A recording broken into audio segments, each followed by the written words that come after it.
So some of this really deals with the fact that there are potentially people in power or positions within militaries that have taken the notion that we're in a fifth generation war, which means it's a war that's mostly covert, that's blended into daily life, and have made a declaration that we are at war that is legally the same as a kinetic war being started, such as World War II.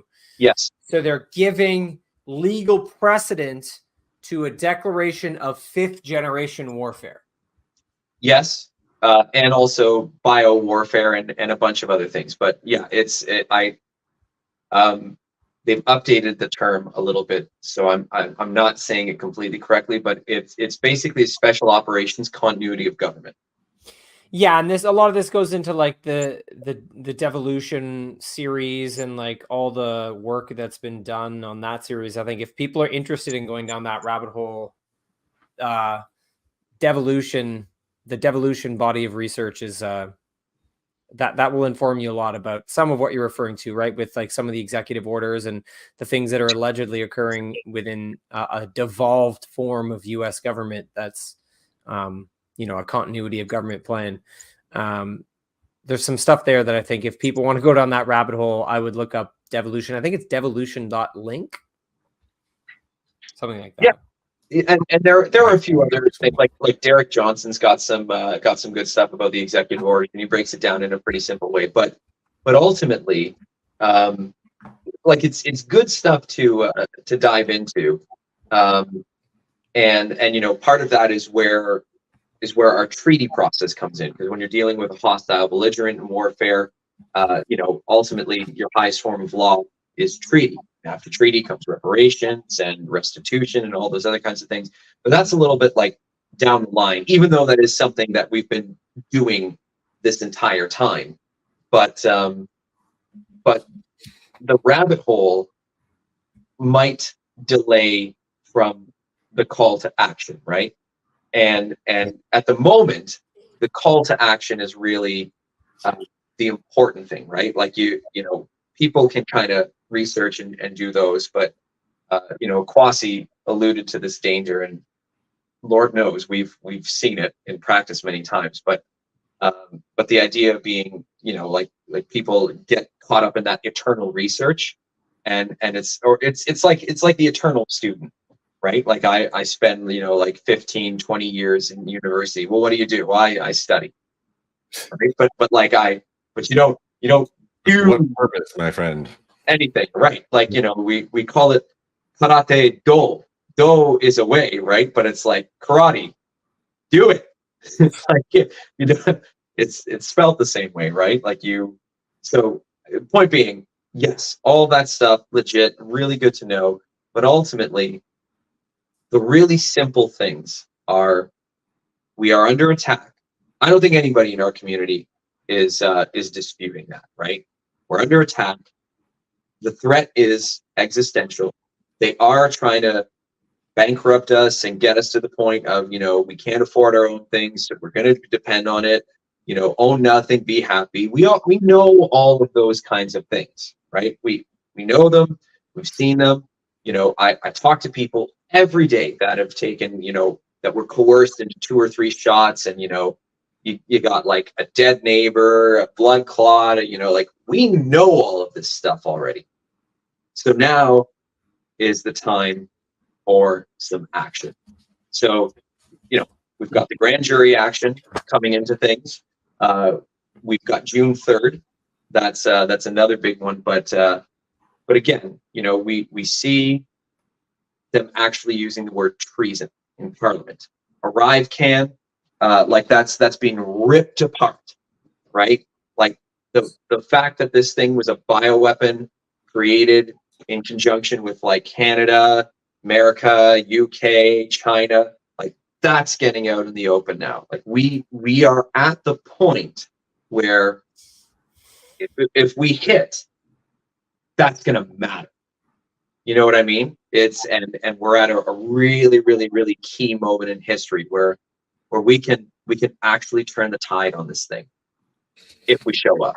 So there's a couple things. So I think we're getting to a point where we should wrap up, and we can continue conversations in the future. And I said before that I think that would be a good exercise to go into detail with some of these documents that you're referring to. So that would be an interesting exercise to do as well. And like you're both saying, we can do these podcasts, these talks, these blah blah blah, all we want, but it's really the action we're looking for. But I would advocate for nobody to do anything unless they are well enough informed about what they're doing. Like, don't just do something because Dan is doing it, or because Akwasi is doing it, or because somebody you trust as an authority is saying to do it. Like, at least do the bare minimum and understand and look into it a little bit. You don't need to go to the depths that you guys are going to, but definitely don't act blindly in any facet of your life. But so one quick comment is that it's important to define these things, like to define what does it mean to be at war? What does treason actually mean? And it gets a little complicated there, because, you know, the founding fathers were very much against a standing army. I say this very often, but they in the Constitution, there's a provision for there to be a standing army when they are in a time of war. So if we declare, and that's why there's a demand for perpetual war, because otherwise the standing army is unconstitutional. Now we've gotten to a point where it doesn't matter, because they're just going to do whatever the hell they want to do, and they're owned, bought, and paid for by, you know, any number of globalist financiers. But when it comes to the army and the military, these things make me nervous. The army and the military are controlled by, and they are taught to follow orders. And I think more and more people in the army are aware of this corrupt system that even the army is at the highest echelons. These are just indoctrinated Harvard graduates, right, and Yale graduates and whatever. These people are just as indoctrinated as anybody else. So when we speak about the military, I'm a little weary. But in the US, there's provisions for there to be a militia, right? And that's the Second Amendment. And that's why when I was saying weapons, guns,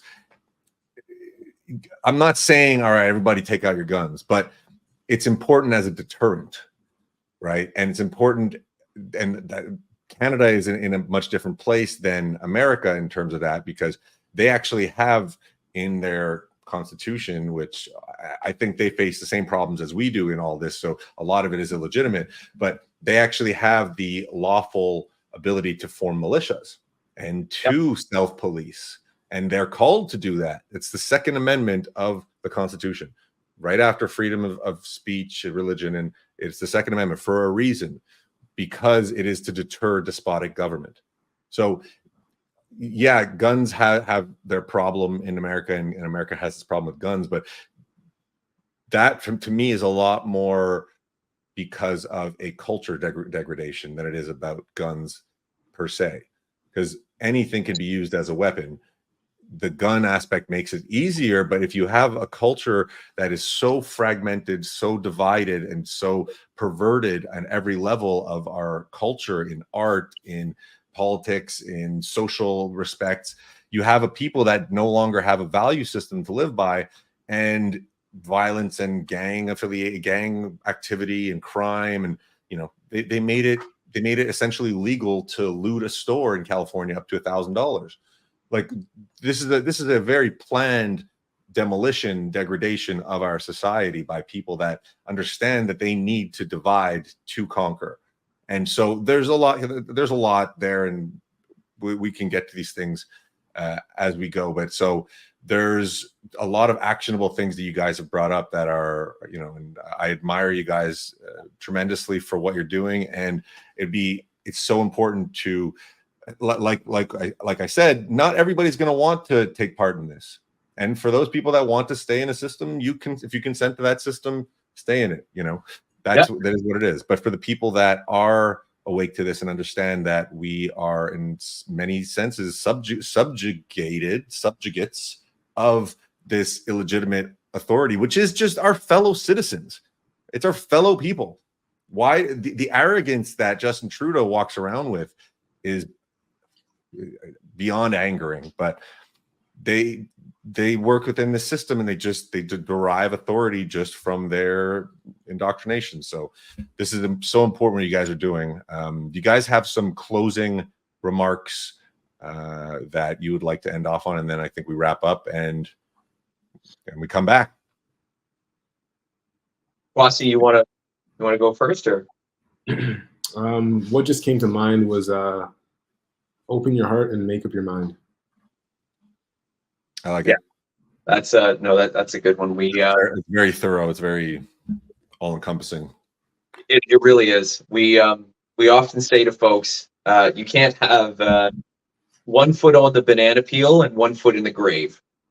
You know, like you really do have to, especially at this juncture, make a decision, right? Like, am I in, or am I out? Am I participating or not participating? Because there's ultimately, even if you look at like Rome Statute Article 25, talking about, you know, individual criminal liability, ultimately, and I will go a little hard on this one. Participation with that system, paying into it, funding it, allowing it to happen. I will say this definitively now: you are just as bad as the criminals that are doing this. Just as bad as the Trudeaus, just as bad as the corrupt cops, just as bad as the corrupt judges. I'm not pulling that punch anymore. If we are 4 years into it, that's not a judgment.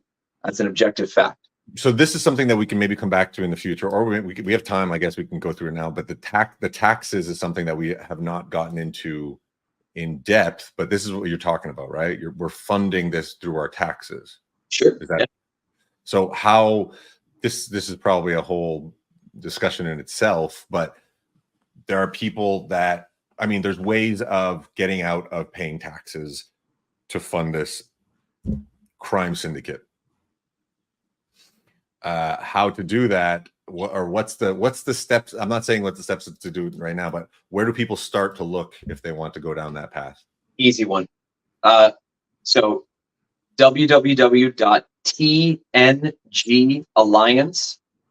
It's True North Guardians, right? So yeah, www.tngalliance.com/stop-funding-crime. I'll put it. Big shocker, right? Yeah. But yeah, we've got declarations of non-consent on there. We've got video tutorials, or not tutorials. Sorry, like video information things. Links in the description of those videos. Law that can be used. Supreme Court case rulings that can be used. Like, and that's not even just the only way. That is an avenue to do. But it really is a much more detailed version of some of the stuff that we've talked about in the last couple of things, right? But this is where does birth certificate and passport come into play here? Citizen. You know what? It's also on the website. Okay. So the tngalliance.com website has got a how-to section on there. So for anybody that's just looking for more information, just go to the tngalliance.com website and just hang out in the how-to section. That's basically like the brain is there. And that, like, because so much information came at me. Like I knew, well, you know, I watched Edge of Wonder, right? Like I did my own research, had my own vision quest, my own experiences and everything like that. So I knew that there was like a deep state and agenda, good guys, but like, and I knew that stuff, but like common law, Canada's not legit. I knew none of that before God. Like I would say I really got going into it probably September 2020. So before this, and like it resonated with me, but it didn't interest me. Right? Like this is not a point of like, oh man, like I do enjoy this stuff, but like, but it like I'd rather be doing other things, but it's necessary, right? So So the point being, as I got things along the way, I considered it part of a service to others to put things that I was learning and discovering and everything like that on the websites that we have, not with the intention of being like, do this, do that, and da da da da, but the idea being empower yourself. Like so many people would say, where did you get this? How do you get this? How do I learn this? Where do I go? And da da da da. It was far easier just to say it's on the website. And then, you know, to your point earlier, Michael, to say, you know, well, you know, don't take an action unless you're informed. I would, for myself, I would shift it. Like, yes, true. We always want to have informed consent, but I would add to that a little bit. Take an action if it resonates with you. Like if right, you don't have to get to the same level of view of understanding, but right. For me, it resonates with me, right? And I know I understand it to a certain extent, but I need a lot more informing. But it aligns with everything that I have already thought in different ways. Now you're bringing the technical aspect to it. So of course I'm going to continue down this path of understanding more, but I'm at a point where I want to act. So maybe I'll probably wind up seeing you guys at the court. Sure. Because actually, you know what? It kind of aligns well. Simon, I believe that we're going to conference in early June. We're trying to. Is that the conservative conference in Detroit?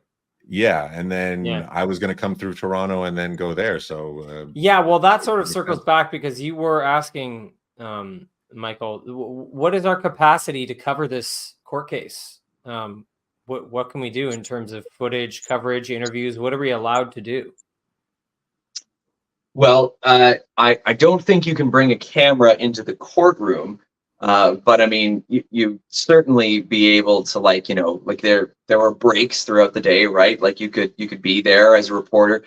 You might not be able to go physically with a camera into the court, but you can go into the courtroom. Like you guys can actually be there, and you know, you could take notes, right? You do whatever you want, right? You're free. You're two free men. You can do whatever you want, right? But the point not us. Is there a media section that it can record the case? There's certain qualifications for that for public cases, right? Yeah.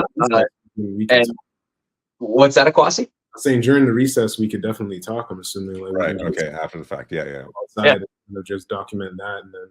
But like witnesses are allowed to be in the courtroom. You know what I mean? So you could certainly say, like, yeah, like I'm independent media, you know, like I'm reporting this. This is you know, like I'm sure there's ways that you guys can figure that out. I want to see the judge's reaction to 25 member grand jury coming in. I do too. I do too.